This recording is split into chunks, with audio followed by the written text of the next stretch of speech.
तो Indian geography में सबसे पहला जो अपने मुख्य पॉइंट होगा वो होगा भारत का स्थिति विस्तार। स्थिति विस्तार में सबसे पहले ये बात देखेंगे कि जो अपना देश भारत है, इस भारत का प्राचीन समय में क्या नाम हुआ करता था।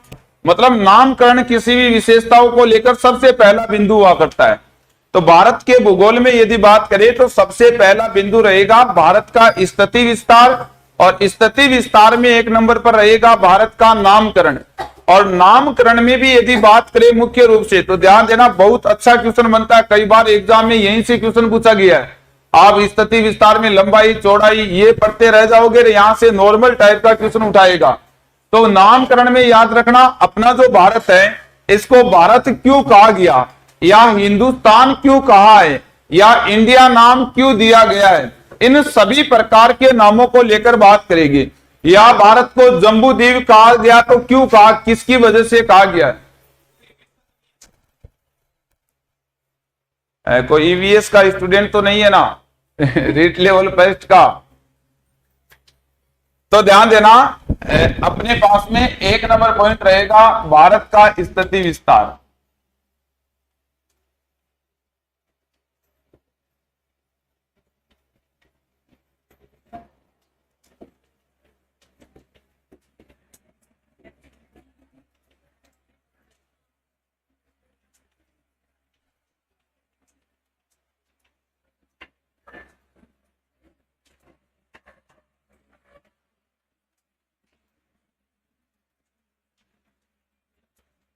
आप देखो भाई, आवाज नहीं करनी है किसी को भी, जो बात नहीं समझ में आती है वो मुझे पूछ लेना है। पहले आपको कंप्लीट रूप से समझना है, लिखना किसी को ही नहीं है, साथ साथ में लिखोगे तो ये समझ में नहीं आएगा। स्थिति विस्तार में सबसे पहला बिंदु रहता है भारत के नामकरण को लेकर। तो सबसे पहला बिंदु रहेगा भारत का नामकरण। ये क्या किसकी आ रही है आवाज, बंद कर दो ना उसको, अरे वो खराब है भाई।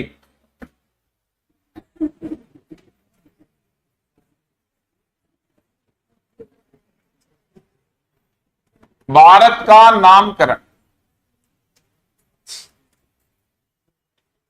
देखो भारत के नामकरण को लेकर यदि बात की जाए तो वायु पुराण में एक बात लिखी गई है कि ये जो अपना देश भारत है, यहां प्राचीन समय में एक राजा हुआ करता था जिसका नाम था राजा दुष्यंत, और राजा दुष्यंत की पत्नी का नाम था शकुंतला। तो राजा दुष्यंत और शकुंतला के एक पुत्र था जिसका नाम था भरत। उस भरत के नाम पर क्या कहा गया अपने यहां को, भारत का। तो भारत नाम का सबसे पहले प्रमाण है वो देखना,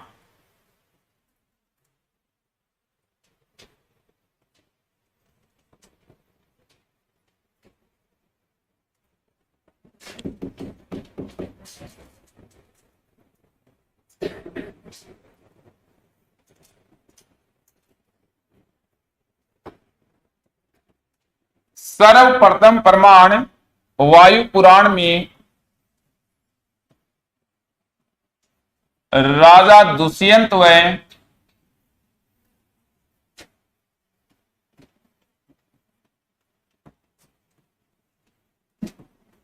शकुंतला के पुत्र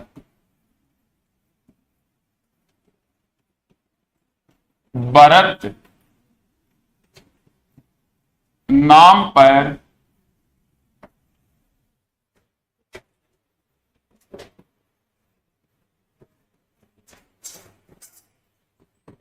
इस देश को भारत कहा गया।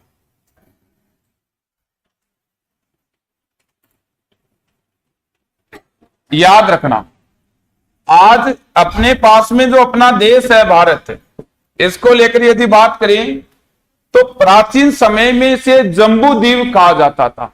तो जम्बू द्वीप किसे कहते, ये भारत को ही कहा गया है। मतलब भारत का ही, ये क्या कर रहे हो आप, पहले नहीं पता था कि आपको, बार बार क्लास में बीच बीच में खड़े होकर जा रहे हो। इसी को हम क्या कहते थे प्राचीन समय में,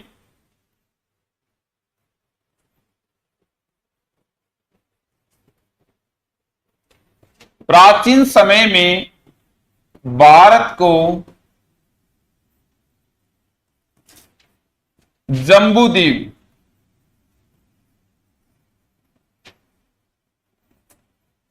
कहा जाता था।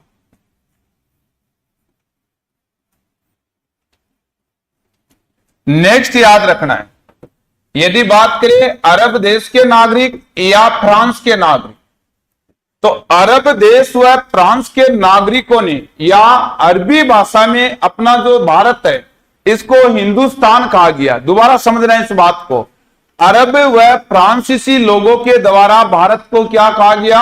हिंदुस्तान। हिंदुस्तान नाम का कारण क्या था? तो अरबी भाषा या जो फ्रांसीसी भाषा है उसमें है को सै कहा जाता है और सै को है कहा जाता है। दोबारा देखना, अरबी व फ्रांस की जो भाषा है उसमें सै को है कहा जाता है, मतलब सै नाम का उच्चारण किससे होता है?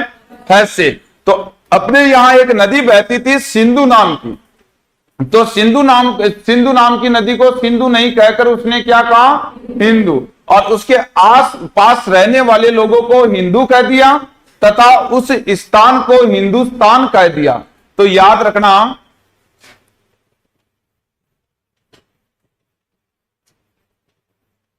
अरबी व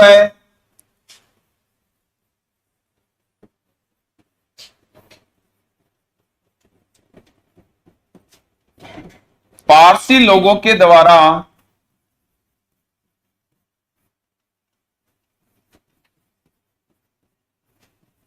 भारत को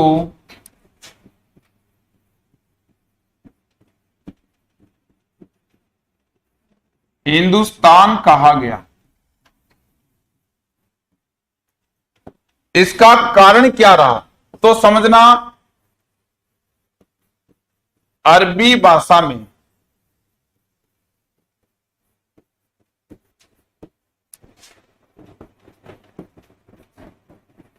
सै को है कहा जाता,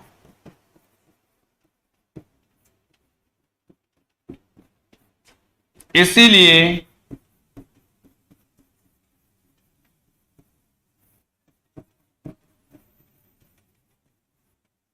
सिंधु नदी को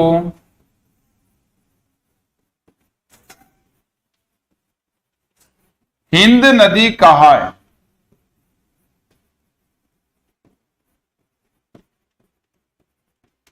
तथा सिंधु नदी के आसपास का जो भाग था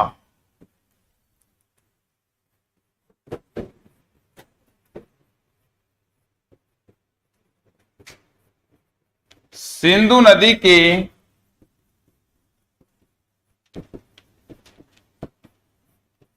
आसपास के भाग को हिंदुस्तान का है। बहुत बार एग्जाम में आया हुआ क्वेश्चन है।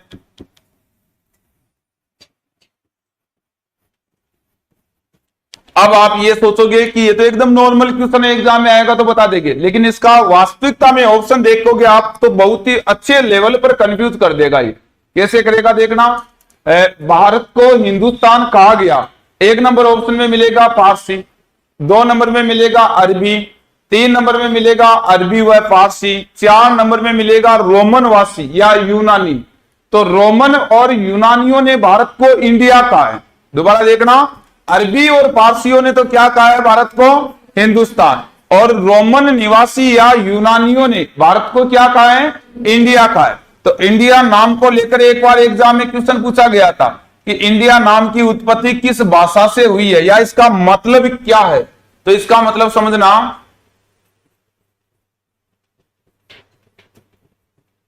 रोमन व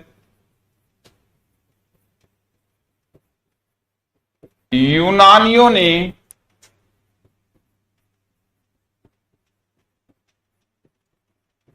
भारत को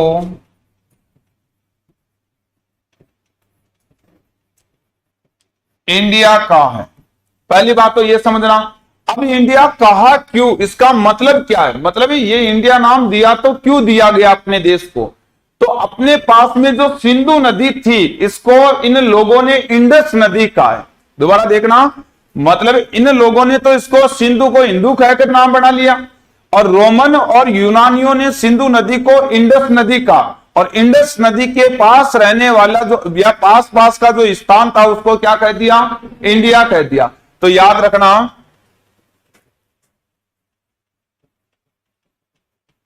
रोमन वासी व यूनानियों के द्वारा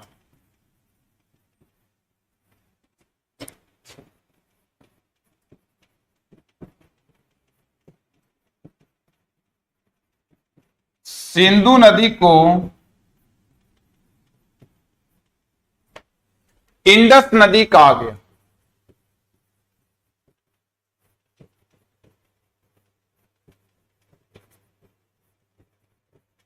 अब याद रखना, एक बार एग्जाम में यह क्वेश्चन भी आया हुआ है कि इंडस नदी कौन सी है। तो ऑप्शन में था ब्रह्मपुत्र, गंगा, सिंधु, यमुना। तो इंडस नदी किसको कहा गया है, सिंधु नदी को कहा गया। तो यहां से कनेक्ट करके ऐसा क्वेश्चन भी कई बार देखने को मिला है। फिर देखना इंडस नदी कहां है, तो अब इसी वजह से यहां के स्थान को किस नाम से जाना है, इंडिया के नाम से। सिंधु नदी की दिशा आपको यदि पूछ ले तो अब इसको रटना मत, समझना एक बार। सिंधु नदी वर्तमान में बात करें तो पाकिस्तान वाले क्षेत्र से गुजर रही है और पाकिस्तान के पूर्व दिशा में अपना भारत स्थित है, समझना। तो सिंधु नदी के पूर्वी स्थान को रोमन वासियों ने किस नाम से जाना है, इंडिया नाम से। मतलब इंडिया नाम देने वाले रोमन वासी या यूनानी लोग थे। तो इन लोगों ने यदि दिशा को लेकर बात करें तो सिंधु नदी का पूर्वी भाग, मतलब सिंधु का पश्चिमी भाग, उत्तरी भाग, दक्षिणी भाग या पूर्वी भाग, या क्या कहा गया, तो आपको बताना है पूर्वी भाग को इंडिया नाम दिया है। तो याद रखना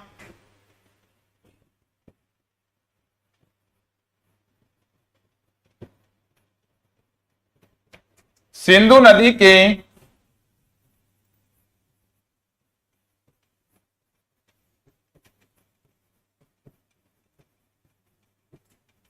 पूर्वी भाग को इंडिया का, एक बात में नोट लगाकर यहां लिख देता हूं,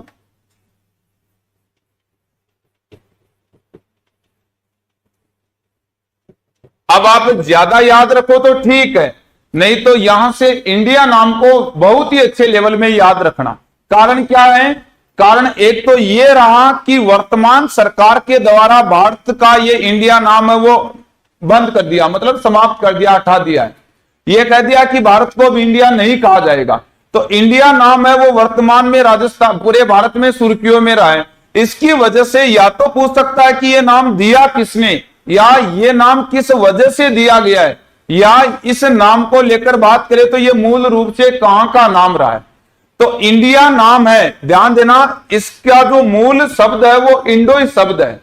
इंडिया नाम का मूल शब्द क्या बताओगे, इंडोई शब्द, जो ग्रीक भाषा के शब्द इंडोई शब्द से बना है।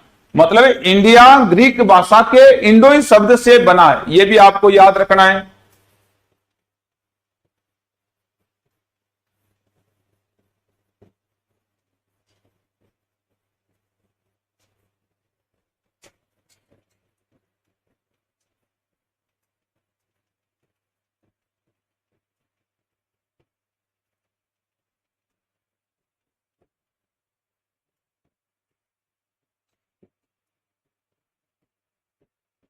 फिर देखना एग्जाम में क्या क्वेश्चन आएगा।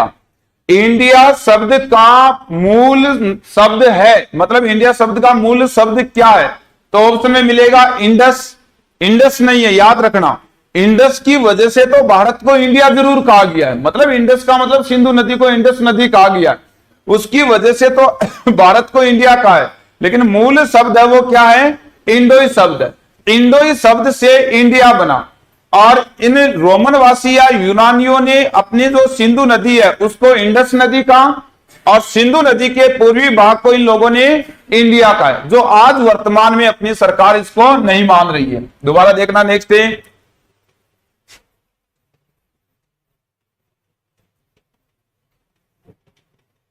वर्तमान में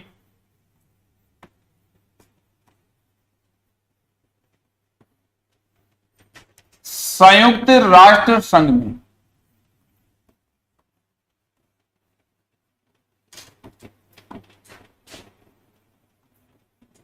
भारत देश का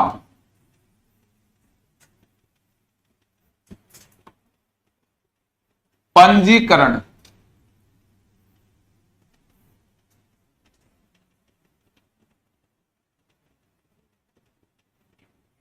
इंडिया व भारत नाम सेव हुआ।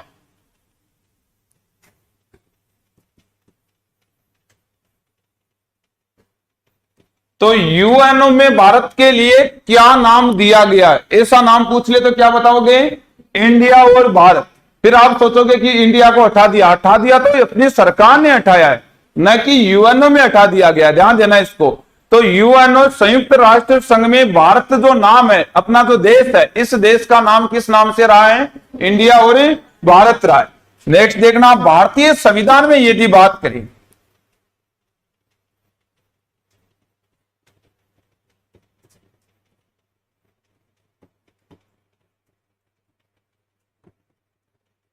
भारतीय संविधान में भारत को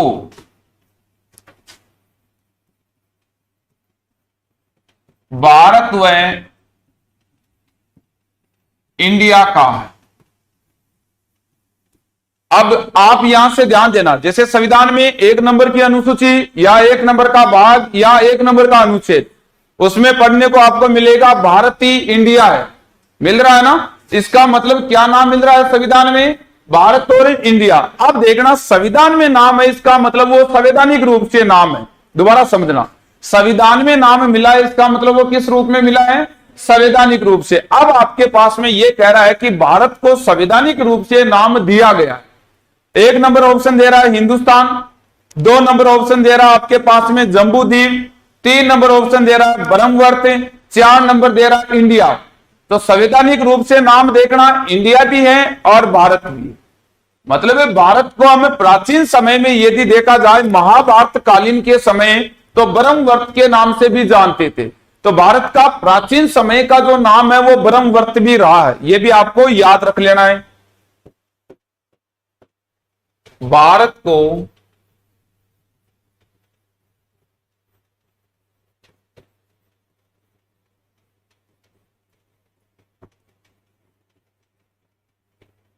प्राचीन समय में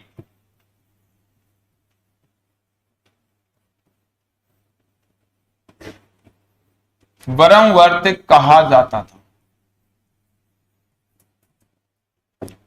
ऐसा मानते हैं कि प्राचीन समय में अपने भारत में धन संपदा बहुत ही ज्यादा थी।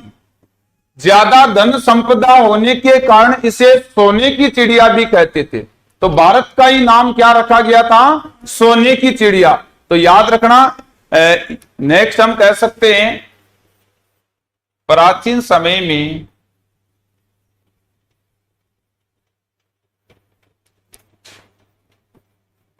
भारत को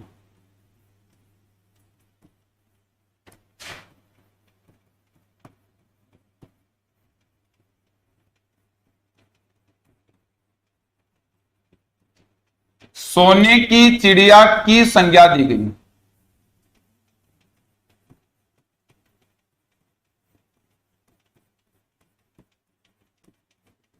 नेक्स्ट याद रखना, अपना जो पड़ोसी देश है चीन, और चीन के नजदीक वाला जो भाग है, मतलब चीन का बॉर्डर वाला भाग है, या चीनी भाषा में भारत को तियानजू कहा गया। तो तियानजू किसका नाम है? भारत का ही नाम है, याद रखना।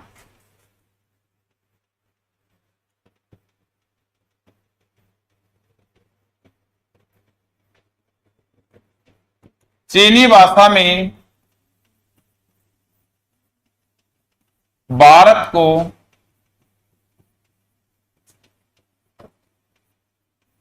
तियानजू कहा है।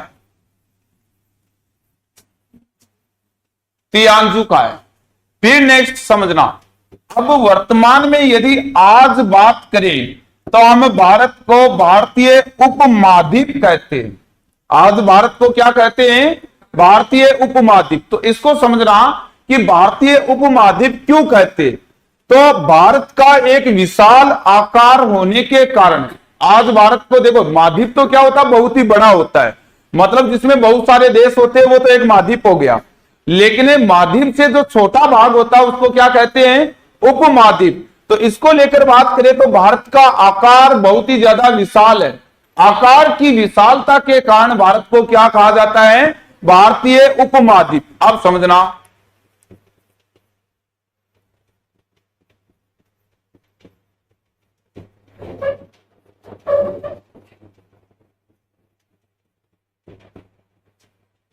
आकार की विशालता के कारण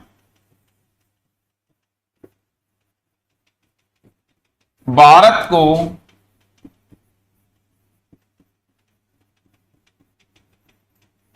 भारतीय उपमहाद्वीप कहते हैं।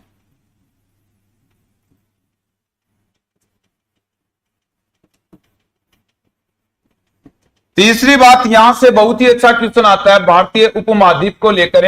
अब इसको आप ध्यान देना, क्या आपके पास एग्जाम में पूछा जाएगा।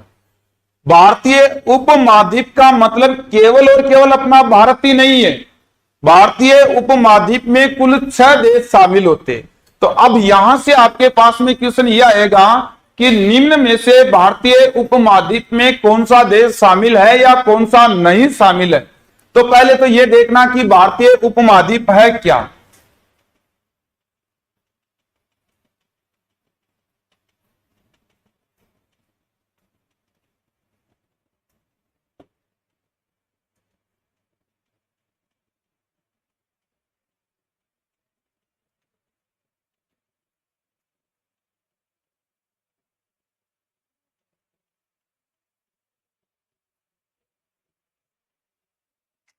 वर्ड छोटा पड़ गया।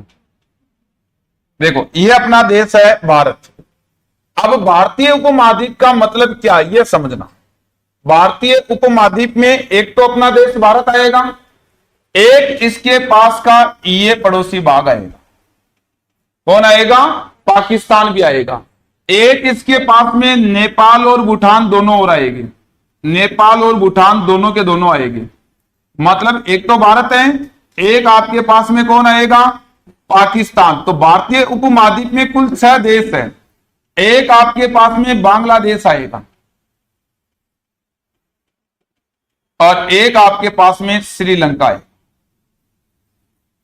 दोबारा देखना, एक नंबर देश श्रीलंका रहेगा, 2 नंबर बांग्लादेश रहेगा, तीसरा भारत होगा, चौथा पाकिस्तान होगा, 5वां नेपाल होगा और 6 नंबर भूटान होगा।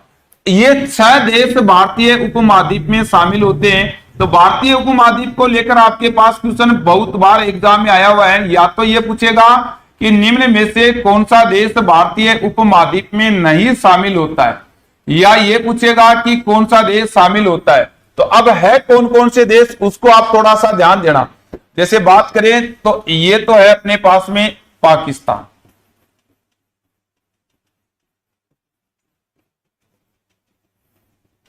यहां है हमारे पास में नेपाल, ये देश रहेगा भूटान, ये देश रहेगा बांग्लादेश और ये जो देश है वो रहेगा श्रीलंका। एक देश अपना भारत। कुल कितने देश हो गए, 6 देश। तो भारतीय उपमहाद्वीप के देशों को विशेष रूप से याद रखना। यहां से ये क्वेश्चन कंफ्यूज कब करेगा आपको। अभी तो आप डायरेक्ट 6 देश याद रख रहे हो, लेकिन जैसे ही आप इसके बाद में यदि बात करें तो हमें दक्षिणी एशियाई देशों का संगठन पढ़ते हैं। मतलब बहुत प्यारा क्वेश्चन बनता है। सार्क सदस्य देश कई बार पूछा जा चुका है एग्जाम में, बहुत ही बार एग्जाम में पूछा जाता है। उसको लेकर बात करेंगे तब ये भारतीय उपमहाद्वीप आपको कंफ्यूज कर देगा। मतलब अब वर्तमान में यदि बात करें तो देखना भारतीय उपमहाद्वीप,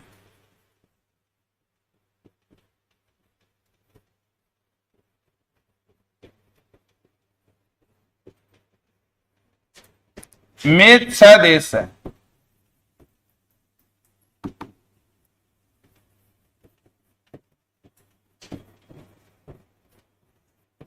कौन कौन से, एक तो अपना भारत, नाम तो बोल दो, इतना जल्दी भी मत बोलो कि मेरे से लिखा न जाए। नेपाल,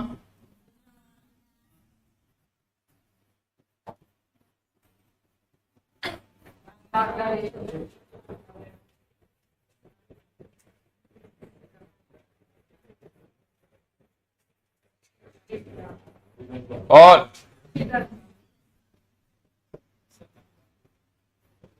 और तो फिर गिनती क्यों नहीं?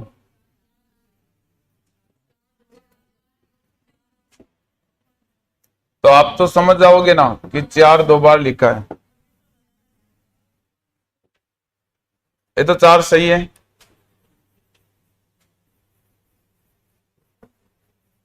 अब देखना, आप तो ये बता दो कि अपना जो भारतीय उपमहाद्वीप है, इस भारतीय उपमहाद्वीप में क्षेत्रफल का सबसे बड़ा देश कौन सा है? भारत है। जनसंख्या का सबसे बड़ा भारत है। अब देखना, इन भारतीय उपमहाद्वीप में सबसे गरीब देश कौन सा है? कौन सा है? भूटान। सबसे गरीब देश कौन सा है? भूटान है। लेकिन सबसे खुश यानी संतुष्ट देश कौन सा है? भूटान है। गरीब कभी भी दुखी नहीं होता, इस बात को ध्यान दे लेना। भाई वो गरीब क्यों है? क्योंकि वो दुखी नहीं है। तो याद रखना, सबसे अभी रिपोर्ट आई थी ना विश्व की सबसे खुशहाल देशों की श्रेणी में, तो भारतीय उपमहाद्वीप का सबसे खुश देश रहा है भूटान। मतलब इन लोगों के पास में, इन देशों के पास में पैसे धनमाया ज्यादा है, तो टेंशन भी ज्यादा है इनके पास में। ये एकदम सुखी स्वस्थ देश रहा है, इसको आप ध्यान देना। इसके बाद देखना, अच्छा भारतीय उपमहाद्वीप में कुल देशों की संख्या पूछे तो कितनी बताओगे जी? 6 देश। नेक्स्ट देखना,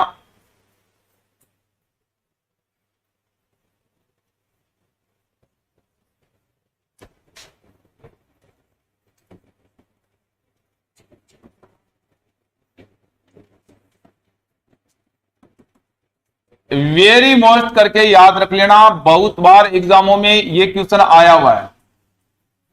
पीछे कोई एग्जाम दे रखी है या कोई पेपर आपने देखा है तो बिल्कुल ये क्वेश्चन एक बार नहीं, पता नहीं कितनी बार पूछा जा चुका है। मतलब क्या है इसका, पहले तो ये समझो।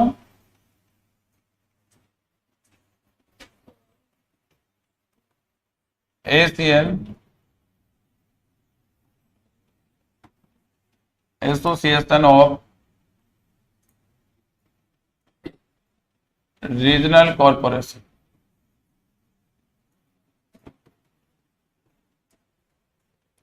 दक्षिणी एशियाई संगठन।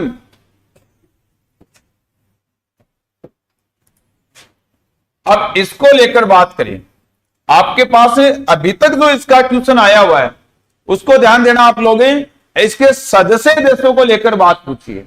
तो पहले तो ये याद रखना कि इसकी स्थापना कब हुई।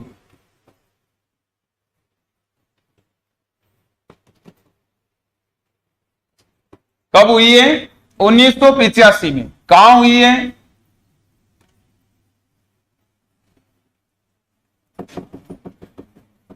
कहां हुई है?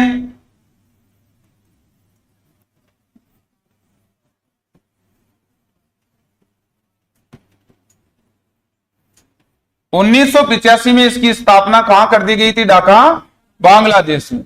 अब क्या हुआ, इसका जो मुख्यालय बनाया हुआ है उसको आप ध्यान देना।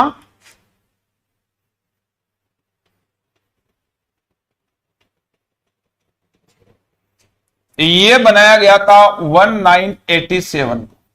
कहां बनाया गया था? काठमांडू कहां है? नेपाल में बनाया गया था। स्थापना के समय तो इसके सदस्य देश 7 ही हुआ करते थे।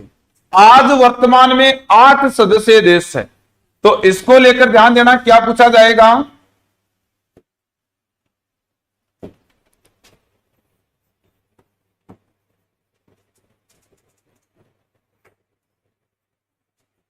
स्थापना के समय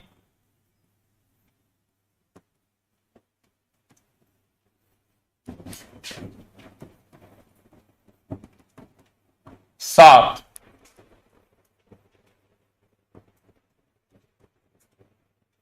वर्तमान में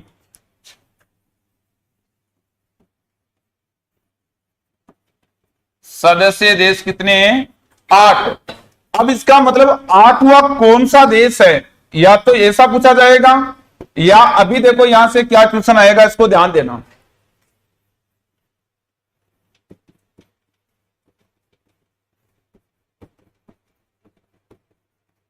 8वां सदस्य देश 2005 में बनाया गया था, और यह है अफगानिस्तान।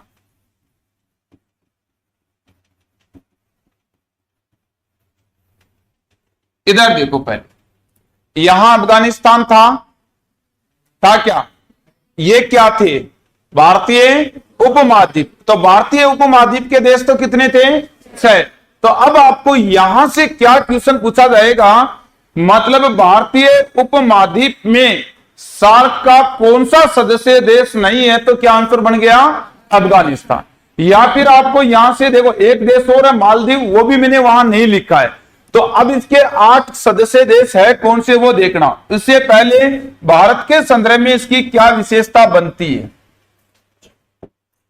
दक्षिणी एशियाई विश्वविद्यालय, पूरे दक्षिणी एशिया का बता रहा हूं, न कि भारत का, पूरे दक्षिणी एशिया का विश्वविद्यालय है, वो अपने दिल्ली में बनाया गया 2010 में। तो दक्षिणी एशियाई विश्वविद्यालय को लेकर बहुत बार एग्जाम में क्वेश्चन बनता है कि कहां बनाया गया, तो भारत की राजधानी दिल्ली में बनाया गया है।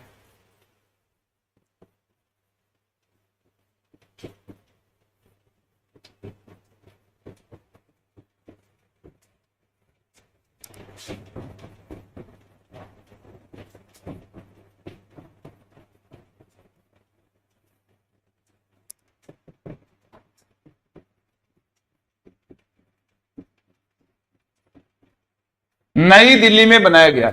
अब समझना यहां से एक बात देखो, अपने पास यदि बात करें हम इसको लेकर,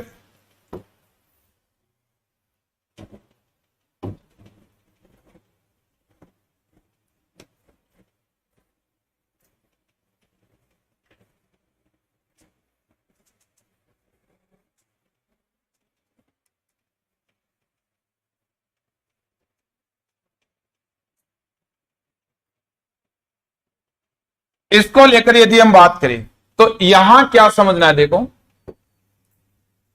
एक देश तो अपने पास में, इसके पास कौन सा रहेगा? पाकिस्तान रहेगा। इसके अलावा यदि दूसरे देश को लेकर बात करें तो अफगानिस्तान भी रहेगा। यदि 3 नंबर के देश को लेकर बात करें तो श्रीलंका भी है। यदि 4 नंबर के देश को लेकर बात करें, मालदीव भी रहेगा। यदि 5 नंबर के देश को लेकर बात करें, नेपाल जी है। यदि 6 नंबर के देश को लेकर बात करें, ये यहां लिख रहा हूं, कौन सा देश रहेगा? भूटान रहेगा। और यदि 7 नंबर के देश को लेकर बात करें,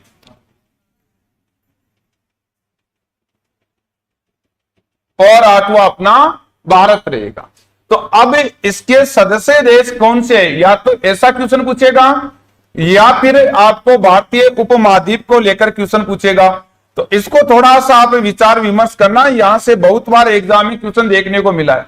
1 नंबर देश तो कौन सा होगा?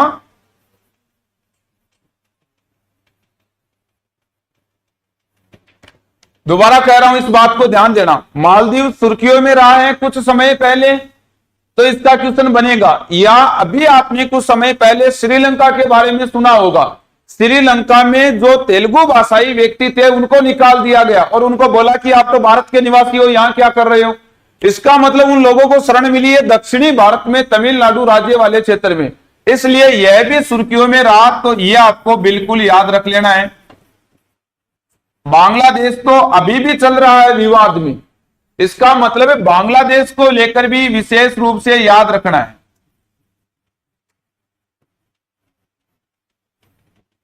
इसके अलावा बात करें तो भूटान,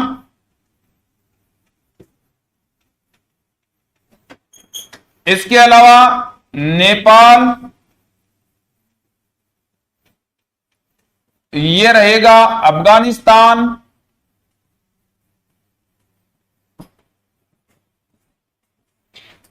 और ये रहेगा आपके पास पाकिस्तान।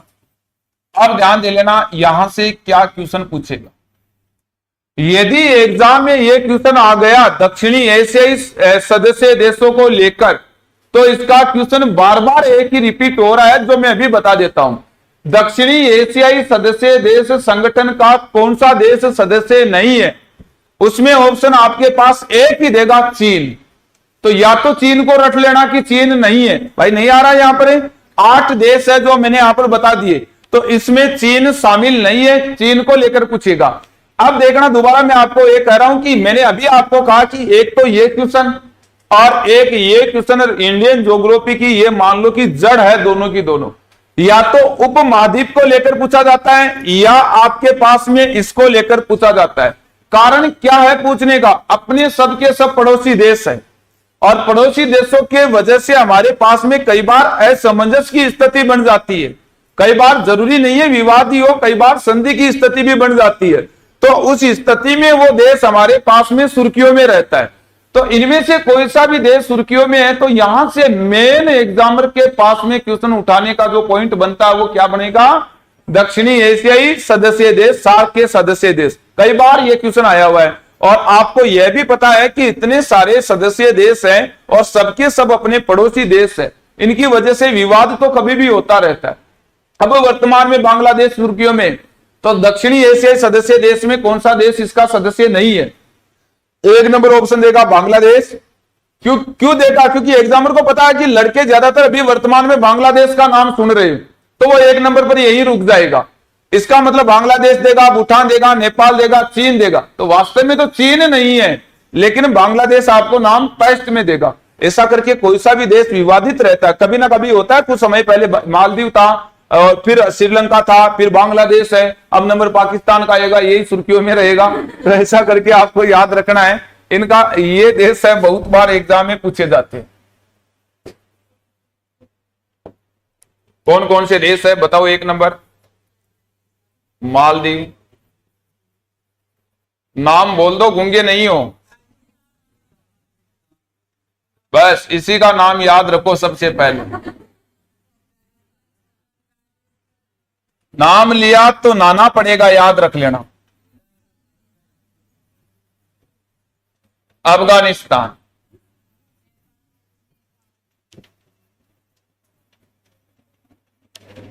लुच्चा जानते हो क्या क्या होता है?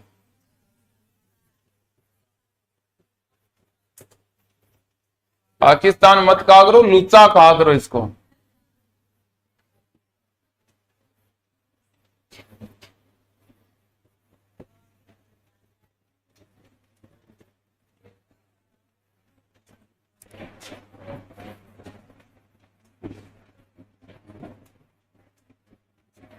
श्रीलंका और लास्ट में भाई भारत को कैसे भूल सकते हो? भारत तो आई सबसे लास्ट में। भारत क्यों लिखा? क्यों लिखा? ऐसा कुछ नहीं होता है। हमेशा देखना, बकरियां चराते हैं ना, उस समय गवाला पीछे पीछे होता है, बकरियां आगे आगे होती है। लिखो और जल्दी करो इसको। ये नामकरण है जी, ये नामकरण है अपने देश का। तो ये एक बार कंप्लीट रूप से लिख लेना है। नहीं समझ में आए तो मुझे दोबारा पूछना, रिपीट करना, रिवीजन करना। अभी इसमें और भी है, भारत के निर्माण की राजनीतिक व्यवस्था और बताऊंगा कि राज्यों का निर्माण कैसे हुआ है, उसको लेकर भी बात करेंगे। तो एक बार कंप्लीट रूप से आपको लिखना है, नई जो बात समझ में आती है वो मुझे दोबारा पूछ लेना है।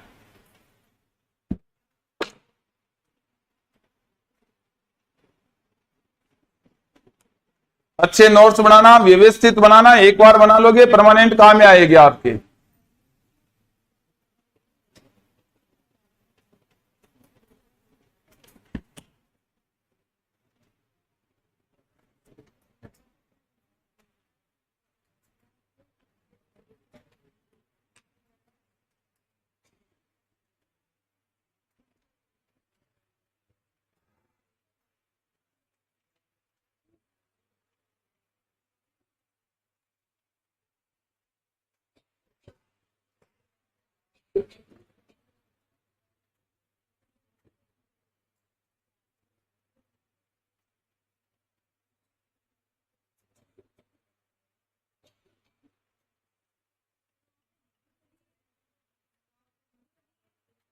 हिंद नदी, हिंद।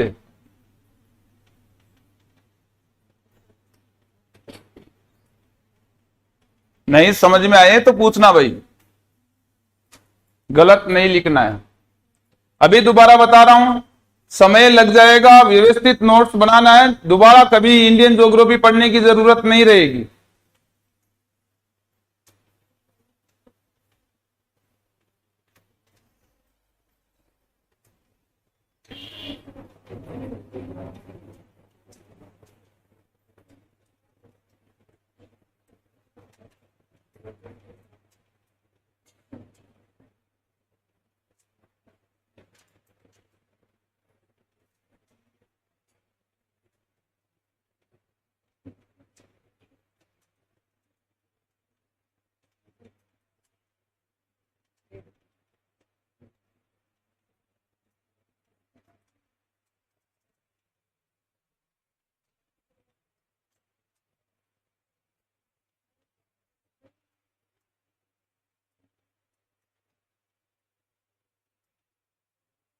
लिखा क्यों?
लिखना थोड़ा सा जल्दी भाई, बढ़ो आगे।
बढ़ो आगे, लिखा यहां तक सभी ने?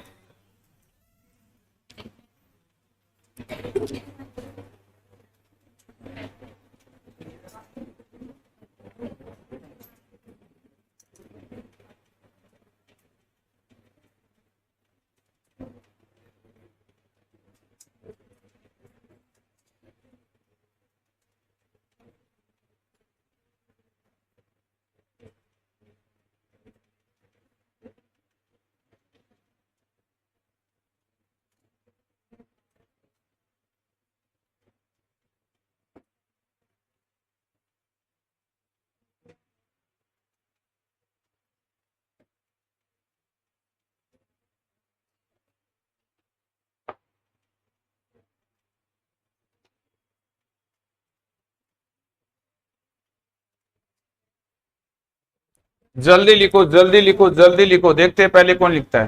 क्लास कितने बजे तक है? 3:30 बजे तक है।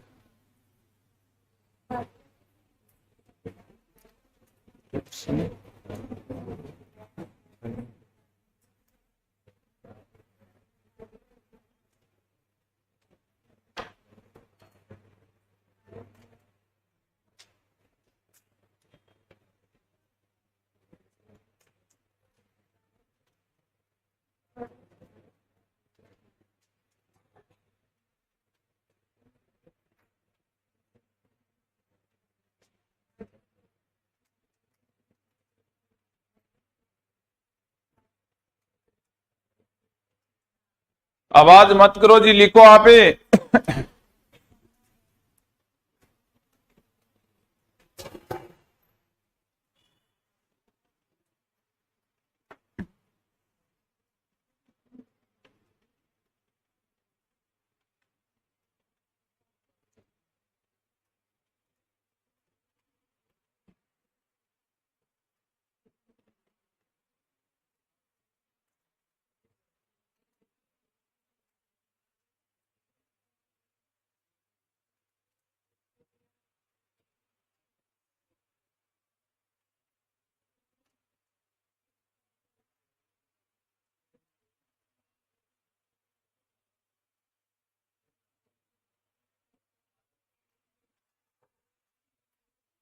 नाम याद रख लेना अच्छी तरह से। तियांजू नाम भी भारत का था, जम्बूद्वीप भी था, सोने की चिड़िया भी था, इंडिया भी है, भारत भी है, हिंदुस्तान भी है, ब्रह्मवर्त भी है। ये प्राचीन नाम रहे अपने देश के।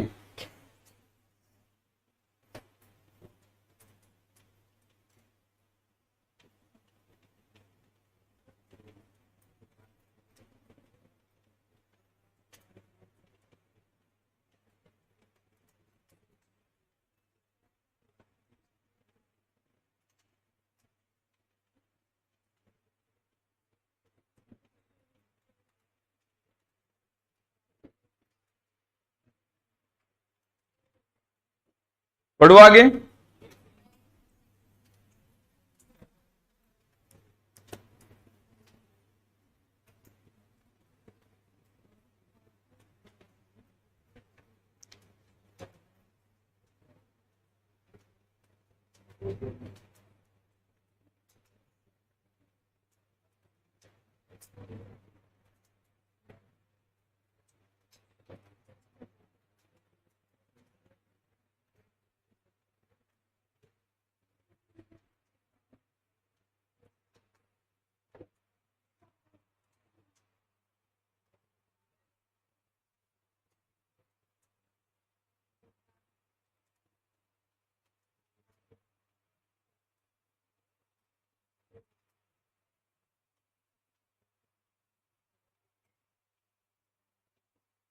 दोबारा कह रहा हूं, भारतीय उपमहाद्वीप और दक्षिणी एशियाई सहयोग संगठन, मतलब सार्क के सदस्य देश। रट लेना, एग्जाम में क्वेश्चन मिलेगा तो मिलेगा ही, इसको अच्छी तरह से ध्यान दे लेना। दोनों के कौन कौन से देश है या कौन से नहीं होने का मतलब तो है वाले याद कर लो। और विशेष रूप से चीन को दोनों ही जगह मत लेना, न तो उपमहाद्वीप में लेना, न ही दक्षिणी एशियाई सहयोग संगठन में लेना। बढ़ो आगे।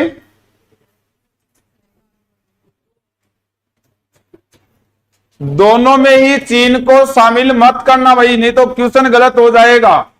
क्योंकि चीन पड़ोसी देश जरूर है, तो भारत का कौन सा पड़ोसी देश सार्क का सदस्य देश नहीं है? बताओ। एक तो चीन है और एक म्यांमार है, याद रख लेना, वो भी नहीं है अपने पास में। तो ये दो देश नहीं है। इंडोनेशिया भी अपने भारत के साथ जलीय सीमा बनाता है।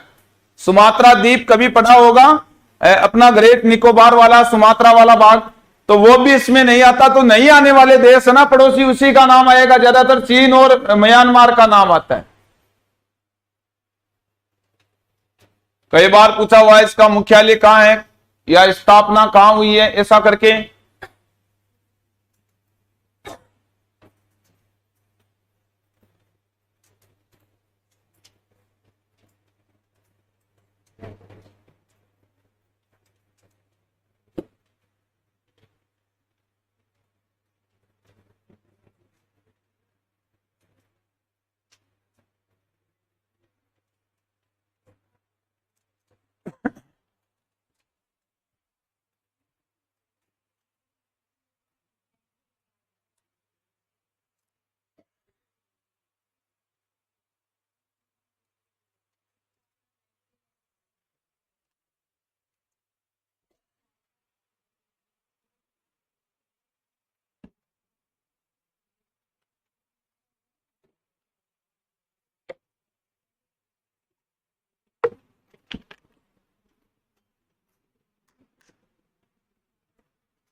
बढ़ो आगे। आवाज क्यों कर रहे हो तो फिर?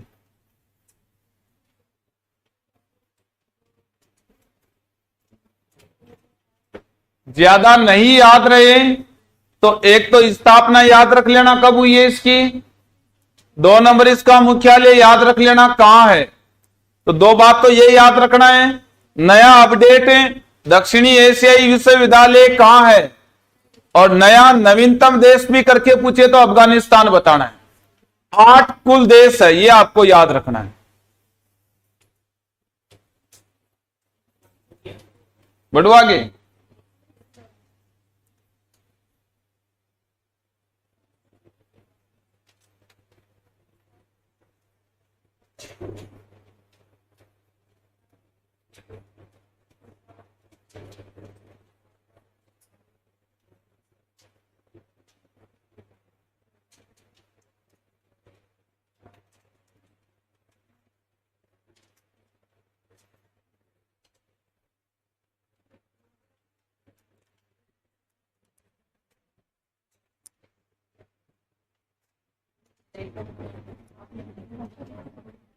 सबने लिखा पीछे, लिख लिया ना सभी ने? अब देखो इसके बाद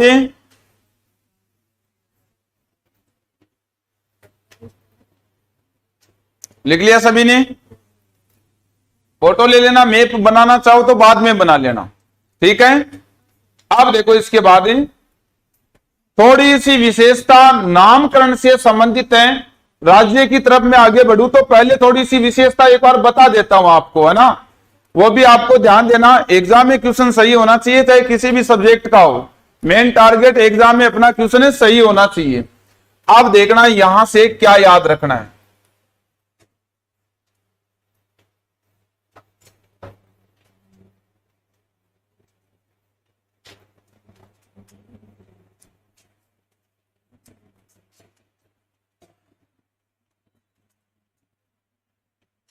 भारत की राजनीतिक स्थिति, अभी जो हमने बात की है वो भौगोलिक स्थिति को लेकर बात की है कि इसके आसपास में पड़ोस में क्या स्थित है क्या नहीं है, वो तो भौगोलिक स्थिति है। राजनीतिक स्थिति मतलब इसके राज्यों का निर्माण कैसे हुआ, कैसे यहां पर राज्य बने भारत में, उसको राजनीतिक स्थिति के अंतर्गत पढ़ा जाएगा। तो अब यहां से एक बार आप ध्यान देना, इसको लिखना बाद में, एक बार किसी को नहीं लिखना भाई, इसको ध्यान दे लेना, गलत लिखवा दूंगा यदि साथ साथ में लिख रहे हो। तो राजनीतिक स्थिति में क्या ध्यान देना है, प्राचीन समय में स्वतंत्रता से पहले भारत में 565 रियासतें हुआ करती थी। अब क्या हुआ, 4 जुलाई 1947 को ब्रिटिश सरकार ने, मतलब इंग्लैंड की संसद में एक अधिनियम पारित हुआ था, उसका नाम था भारतीय स्वतंत्रता अधिनियम। भारतीय स्वतंत्रता अधिनियम पारित होते ही वल्लभ भाई पटेल की अध्यक्षता में एक रियासती विभाग की स्थापना की गई भारत में, जिसका सचिव वीपी मेनन को बनाया गया था। 5 जुलाई 1947 को रियासती विभाग के द्वारा अपना कार्य प्रारंभ कर दिया गया था, मतलब 565 रियासतों को भारत में मिलाने का काम दिया गया था। अब हुआ क्या था, उन 565 रियासतों में से एक तो जूनागढ़ नाम की रियासत, एक हैदराबाद नाम की रियासत और एक जम्मू कश्मीर नाम की रियासत। इसके अलावा भारत में कुछ क्षेत्र वो थे जहां पर फ्रांसीसियों का अधिकार था, जहां पर पुर्तगालियों का अधिकार था। इन तीनों रियासत तथा फ्रांसीसी व पुर्तगाली के अधिकार क्षेत्र को छोड़कर कंप्लीट भाग भारत में मिला दिया गया। 15 अगस्त 1947 को भारत व पाकिस्तान नाम के 2 राष्ट्र बने। जैसे ही भारत नाम का राष्ट्र बना, मतलब टोटल रियासतें मिला दी गई, जनता को एक जगह एक देश में एक इकट्ठा कर लिया गया, जिसका नाम भारत रख दिया गया। अब इस भारत की जनता ने सोचा कि अपना अलग राज्य होना चाहिए, और इसी सोच के माध्यम से यहां की जनता ने अलग राज्य बनाने के मुद्दे उठाना प्रारंभ कर दिया। हुआ क्या था, अलग राज्य का जैसे ही मुद्दा उठा तो सरकार ने एस के धर की अध्यक्षता में धर आयोग की स्थापना की। 1948 को धर आयोग ने अपनी रिपोर्ट दी और उसने साफ स्पष्ट रूप से मना कर दिया कि भाषा के आधार पर कोई राज्य नहीं बनना चाहिए। उसके बाद में कांग्रेस का जयपुर अधिवेशन हुआ था 1948 में। जयपुर अधिवेशन में बात की जाए तो जेवीपी नाम की एक समिति का गठन किया गया, जिसका मुख्य कार्य भाषा के आधार पर राज्य बनाना उचित है या नहीं है यह जांचना था। जेवीपी समिति का मतलब जवाहरलाल नेहरू, वल्लभ भाई पटेल और पी का मतलब पटाभी सितार मैया, तीनों के जो 3 सदस्य थे। जेवीपी समिति ने साफ स्पष्ट कह दिया कि भाषा और संस्कृति के आधार पर राज्यों का निर्माण कर देना चाहिए। अब जैसे ही जेवीपी समिति की रिपोर्ट आई तो जनता में आक्रोश मच गया कि हमें तो अपना अलग ही राज्य चाहिए। और सबसे पहले 1953 में तेलुगु भाषा के आधार पर पोटी श्री रामल्लू नाम के व्यक्ति ने आंदोलन प्रारंभ कर दिया और आंदोलन प्रारंभ आमरण अनशन करने की वजह से उसकी मृत्यु हो गई। और उसी लिए हम लोगों ने पोटी श्री रामल्लू के आंदोलन के कारण सबसे पहला जो राज्य बनाया वो भाषा के आधार पर आंध्र प्रदेश बना दिया गया था 1953 में। अब क्या हुआ, जैसे आंध्र प्रदेश राज्य को एक राज्य का दर्जा मिला तो दूसरे सभी राज्यों में ये हुआ, जनता में ये हुआ कि हमें भी अपना राज्य तो जरूर बनाना है। अब क्या हुआ, जवाहरलाल नेहरू ने यदि बात करें तो एक अपने न्यायमूर्ति हुआ करते थे, न्यायमूर्ति फजल अली के नेतृत्व में एक आयोग का गठन किया जिसका नाम था राज्य पुनर्गठन आयोग। राज्य पुनर्गठन आयोग ने 1955 में अपना प्रस्ताव दिया था और 1956 में राज्य पुनर्गठन अधिनियम लागू कर दिया। 1956 मतलब 1 नवंबर 1956 को भारत में 14 राज्य व 6 केंद्र शासित प्रदेश हुआ करते थे, जो आज वर्तमान में 28 राज्य और 8 केंद्र शासित। तो ये कौन सी विशेषता रही है, लिखवाने की जरूरत है, ये याद हो गई है? याद हो गई नहीं भी याद, फिर पहले ही बोल देते, क्यों बुलवा रहे थे मेरे से।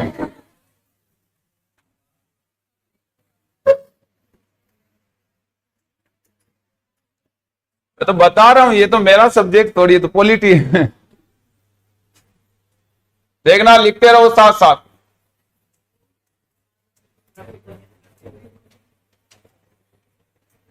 थोड़ा सा कनेक्ट करके लिख लेते, क्वेश्चन सही हो जाए तो ठीक है, चाहे सब्जेक्ट कोई सा भी हो।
चार जुलाई 1947 को ब्रिटिश सरकार ने भारतीय स्वतंत्रता अधिनियम जारी किया,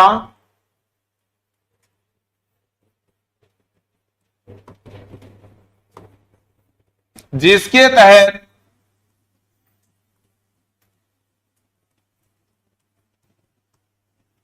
15 अगस्त 1947 को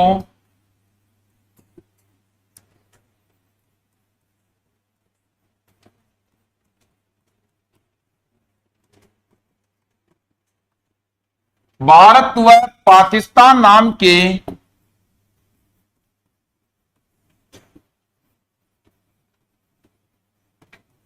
दो अलग राष्ट्र बनाए गए।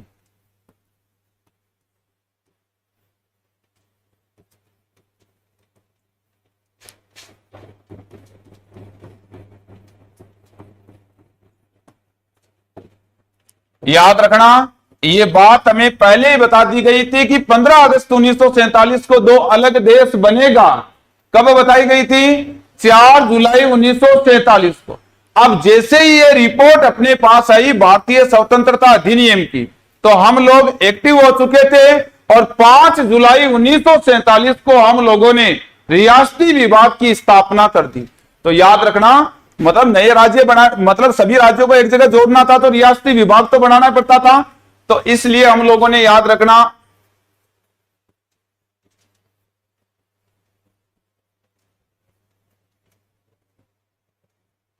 5 जुलाई 1947 को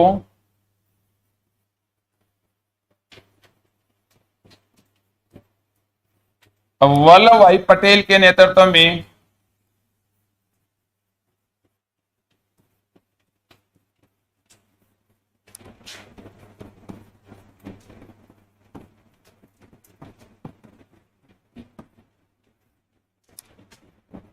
लिखते रहना साथ साथ।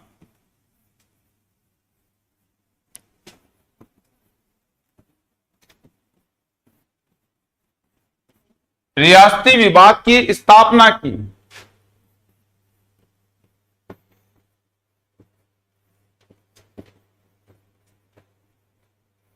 जिसका सचिव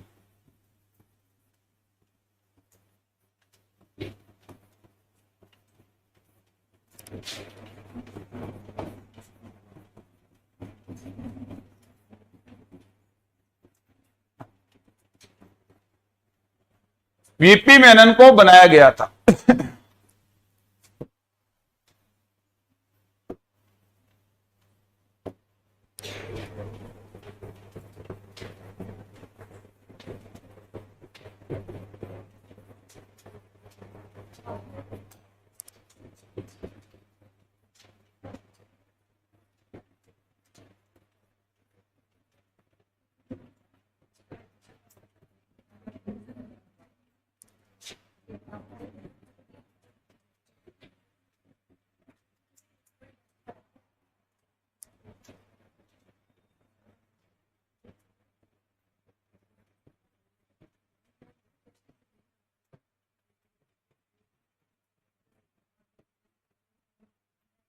आवाज मत करो रे।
दोबारा समझना एक बार इसको। 565 रियासत थी, जिनमें जम्मू कश्मीर, हैदराबाद और जूनागढ़ तीन तो रियासतें, और कुछ भाग ऐसा था जहां फ्रांसीसियों का अधिकार था, कुछ भाग ऐसा था जहां पुर्तगालियों का अधिकार था। यानी जम्मू कश्मीर, हैदराबाद, जूनागढ़, फ्रांसीसी और पुर्तगालियों वाले अधिकार क्षेत्र को छोड़कर संपूर्ण भाग कहां मिला दिया गया था? भारत। कब की बात है? 15 अगस्त 1947। जैसे ये मिलाया गया तो लोगों में भाषा के आधार पर राज्य निर्माण की प्रतिक्रिया प्रारंभ हो गई थी। तो अब इसके बाद में याद रखना है आप लोगों को, एस के दर के अध्यक्षता में एक आयोग का निर्माण किया गया था। तो नेक्स्ट यहां से यहां तक लिख लिया सभी ने? लिखते रहो, लिखने वाली बातें, मैप नहीं बनाए ना। बढ़ू तो आगे नहीं, इसमें रिकॉर्डिंग हो रही है ना, अलग अलग पे चाहिए।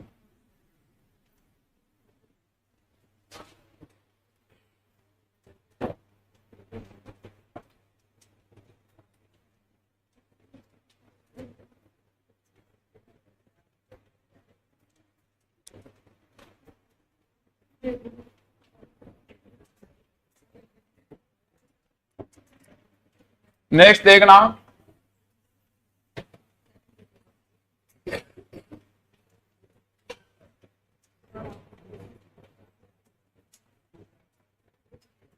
राज्यों के निर्माण हेतु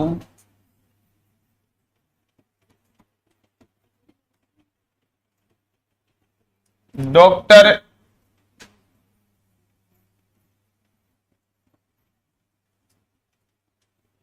राजेंद्र प्रसाद के नेतृत्व में की अध्यक्षता में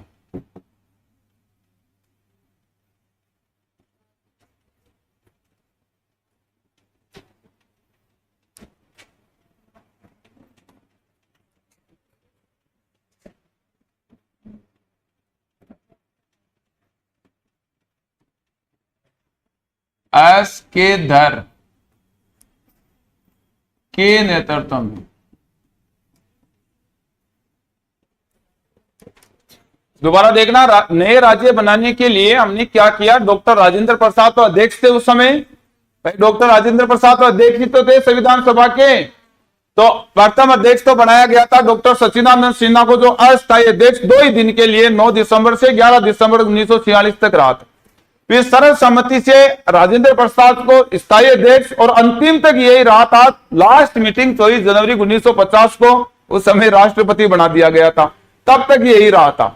तो याद रखना, राजेंद्र प्रसाद की अध्यक्षता में एस के धर के नेतृत्व में धर आयोग की स्थापना की गई।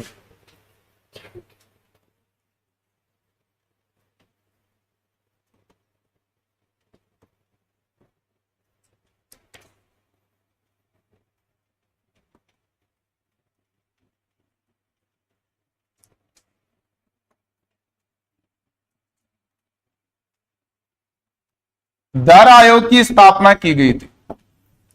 आप ध्यान देना, धर आयोग का मुख्य काम क्या था? राज्यों का निर्माण करना। लेकिन धर आयोग ने साफ स्पष्ट रूप से मना कर दिया कि भाषा के आधार पर कोई भी राज्य नहीं बनना चाहिए। तो धर आयोग की रिपोर्ट ये कह रही थी, 1948 में रिपोर्ट आई थी इसकी, और उसने ये कहा था कि भाषा के आधार पर राज्यों का निर्माण नहीं किया जाएगा।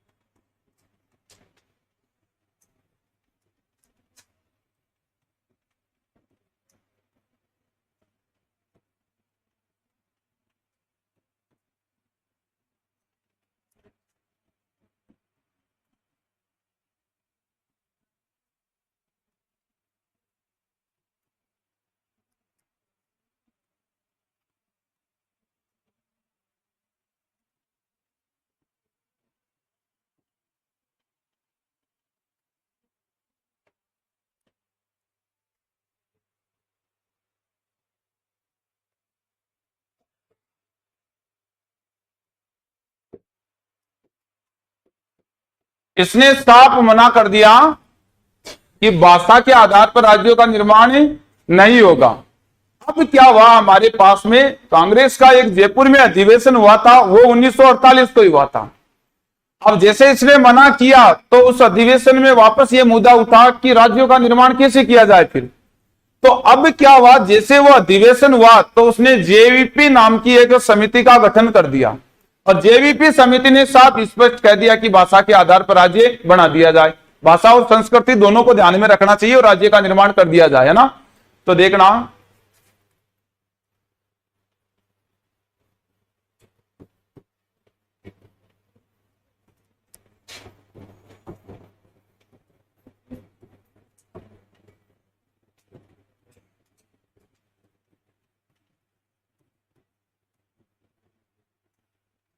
कांग्रेस के जयपुर अधिवेशन में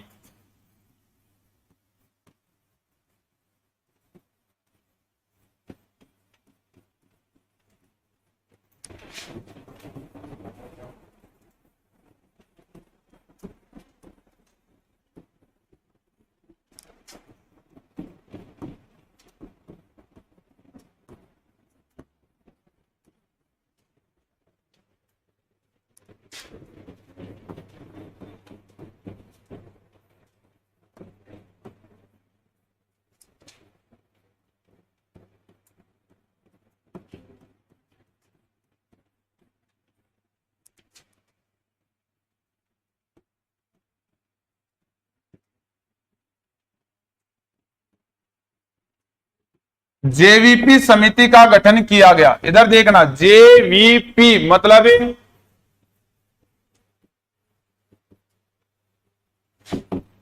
जे का मतलब क्या है?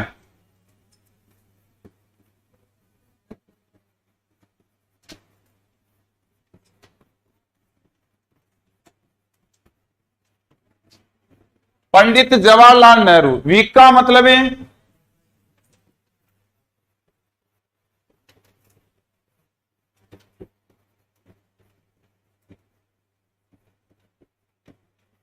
पी का मतलब है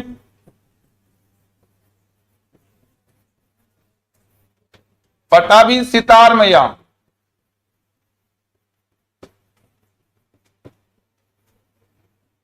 ये रहा। अब जेवीपी समिति ने क्या कहा था? इसने कहा कि भाषा और संस्कृति के आधार पर राज्यों का निर्माण कर देना चाहिए। ये रिपोर्ट किसकी रही? देखो, आपको पूछेगा धर आयोग की रिपोर्ट के अनुसार राज्यों का निर्माण हुआ है क्या?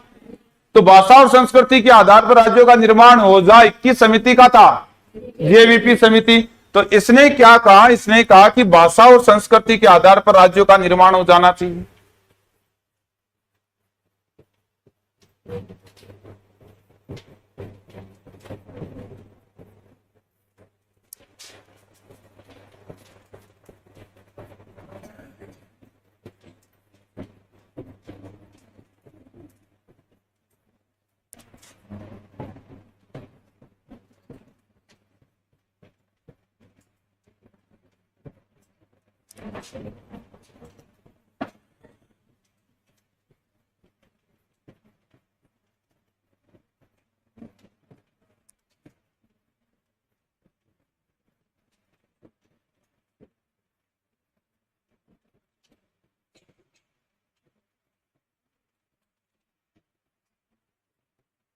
इसने सहमति दे दी थी कि भाषा और संस्कृति के आधार पर राज्यों का निर्माण हो जाना चाहिए। जेवीपी समिति है ना।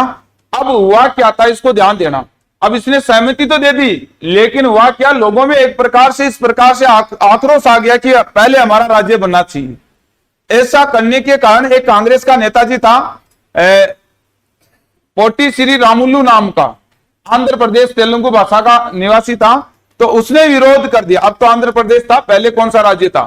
तो उस समय एक ही था। तो वो पोट्टू श्री रामली के नेतृत्व में यदि बात करें तो आंदोलन हुआ था, और उसी के नेतृत्व में प्रथम तेलुगु भाषाई राज्य बना दिया गया था 1953 में आंध्र प्रदेश। तो उसको लेकर बात करेंगे। यहां तक लिखा सभी ने? पीछे लिख लिया ना भाई सभी ने? किसको लेना फोटो?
आवाज क्यों करे?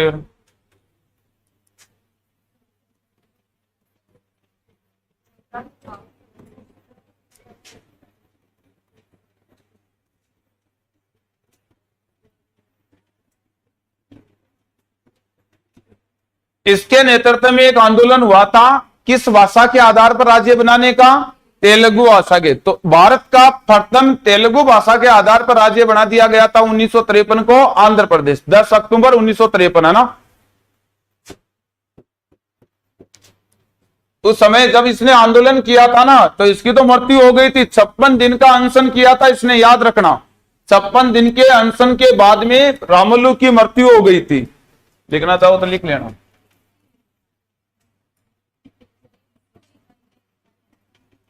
हाँ,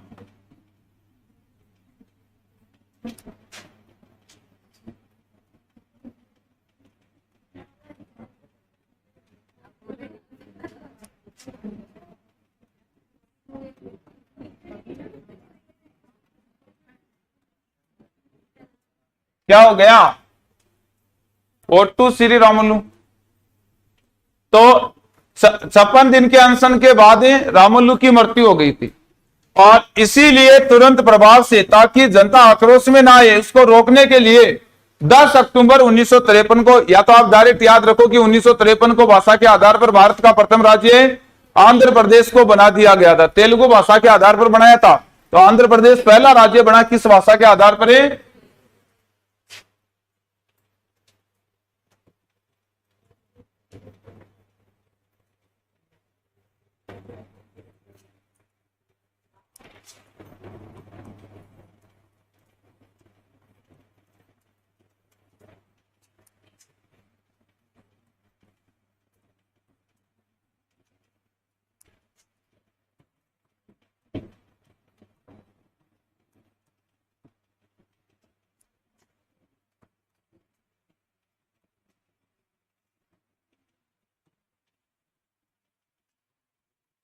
भाषा याद रख लेना, मैंने ऊपर लिख दिए, तेलुगु भाषा के आधार पर पहला राज्य बनाया गया था आंध्र प्रदेश को।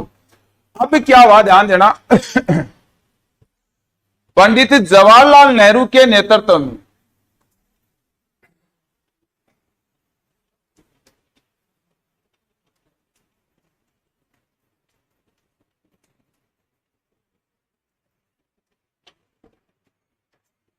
रुकना रहे एक बार, कांग्रेस के जयपुर अधिवेशन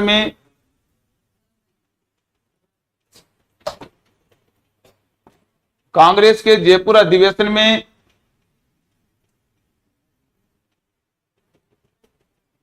राज्य के निर्माण हेतु जेवीपी समिति का गठन किया गया, ऐसे लिखो, वो पंडित हटा दो वहां से।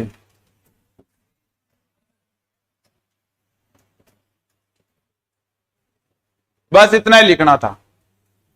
अच्छा, नेतृत्व तो रहा था, लेकिन इसमें ध्यान दे लेना, उसके नेतृत्व का जो मुख्य आधार था वो आगे वाला भी था। यहां पर भी तो था, देखो, जवाहरलाल नेहरू, वल्लभ भाई पटेल, पटाभी, सितारमैया, लेकिन आधार मान ले तो आपको राज्य पुनर्गठन आयोग में ज्यादा सहयोग देना है। लिख लिया तो कोई बात नहीं, नहीं तो कोई बात नहीं, 18 तो उठा दो, एक ही बात है, गलत कुछ नहीं है। यहां पर भी तो था जवाहरलाल नेहरू। बढ़ो आगे, आप ध्यान देना, यहां तक लिखा सभी ने? तो देखो इसके बाद है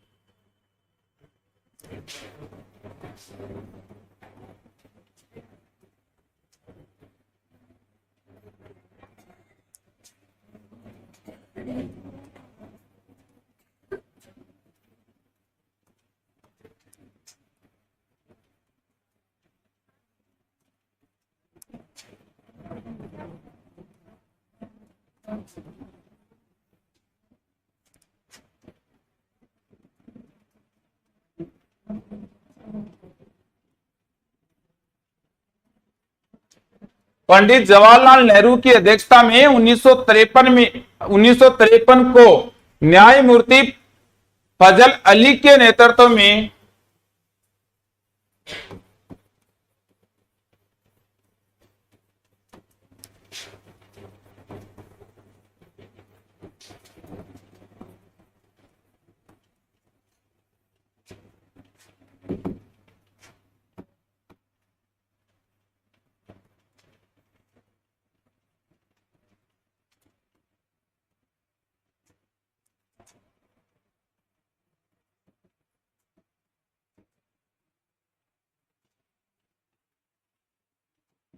राज्य पुनर्गठन आयोग की स्थापना की थी 1953 को।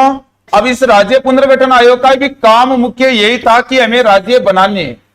देखना, राज्य पुनर्गठन आयोग ने अपनी रिपोर्ट 1955 को सौंप दी थी, तो यह भी ध्यान दे लेना।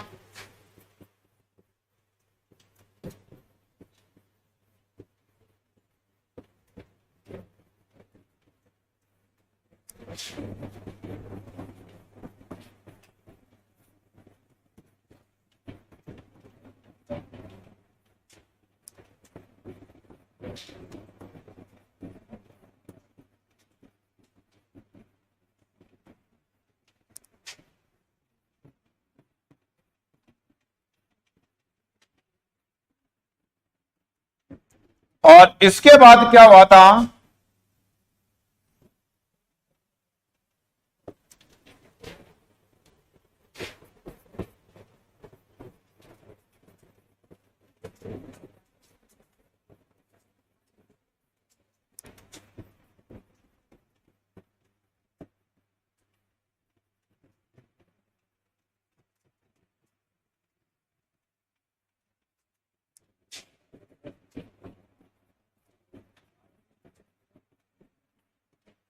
दोबारा देखना, मतलब फजल अली के आधार पर राज्य पुनर्गठन आयोग बनाया।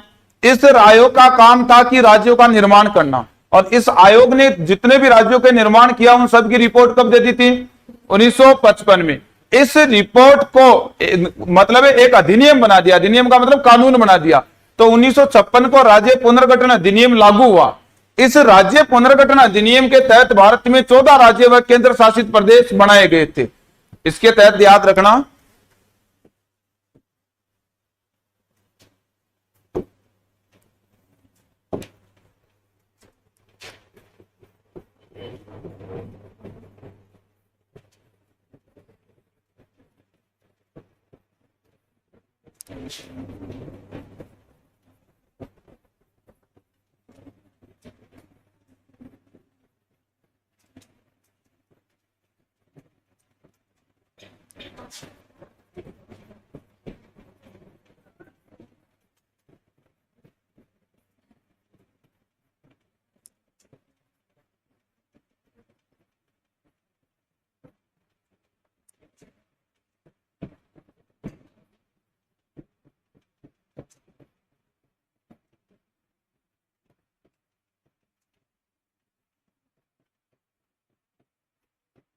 चौदह राज्य व 6 केंद्र शासित प्रदेश बने। तो 1 नवंबर 1956 को भारत की स्थिति पूछ ले तो कितने राज्य बताना पड़ेगा, और कितने केंद्र शासित प्रदेश थे, 6 केंद्र शासित प्रदेश। मतलब जब राज्य पुनर्गठन आयोग ने अपनी रिपोर्ट दी तो इसने तैयार किया था कि भारत में कितने राज्य होने चाहिए और कितने केंद्र शासित प्रदेश, 6। अब वर्तमान में यदि देखा जाए तो क्या स्थिति रहती है, बताओ तो।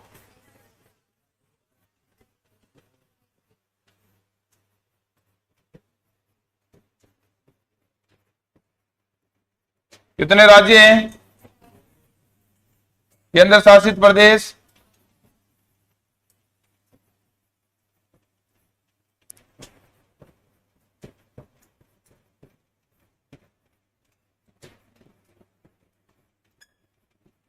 यह राजनीतिक स्थिति होगी।